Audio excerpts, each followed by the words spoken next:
fandiwe watenga bando saka usandibvunze kuti sainda zoblutika saiko uchipinda chando pandopata foni yako dai wangolimbika chifino wachimise musha pamwe maboyfriends anokupusha ngatingoonesana tokadzirisana pachedu ngoritusha question my mwana iuze chinombonyanyoita tinetsane murudo tirikuwana unge nauye foni uiwewe my mwana iuze chinombonyanyoita tinetsane murudo tirikuwana unge nauye foni unochinjanisa boizi pastatasi uchingonditsa kuti mafriends ndobva ndaisa mabebi pastatasi ndobva ndangotiwo mafriends ndikaenda offline ndava bopoto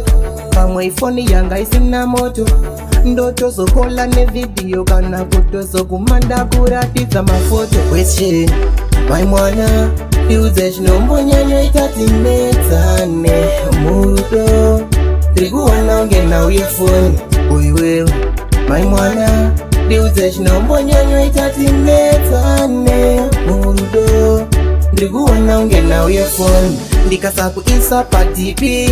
unobva watokwira bp gore rinopera wakangotini wandoshaya kuti ndezvipi breni dzangu dzinomhanya nshini ndogaya wanditsvagira pamini chimwe chinhu chinondinetsa inini kosei uchiwandisa last scene question my mwana iudze chinombonyanyoita tinetsane murudo tirikuwana unge nauye foni uiwewe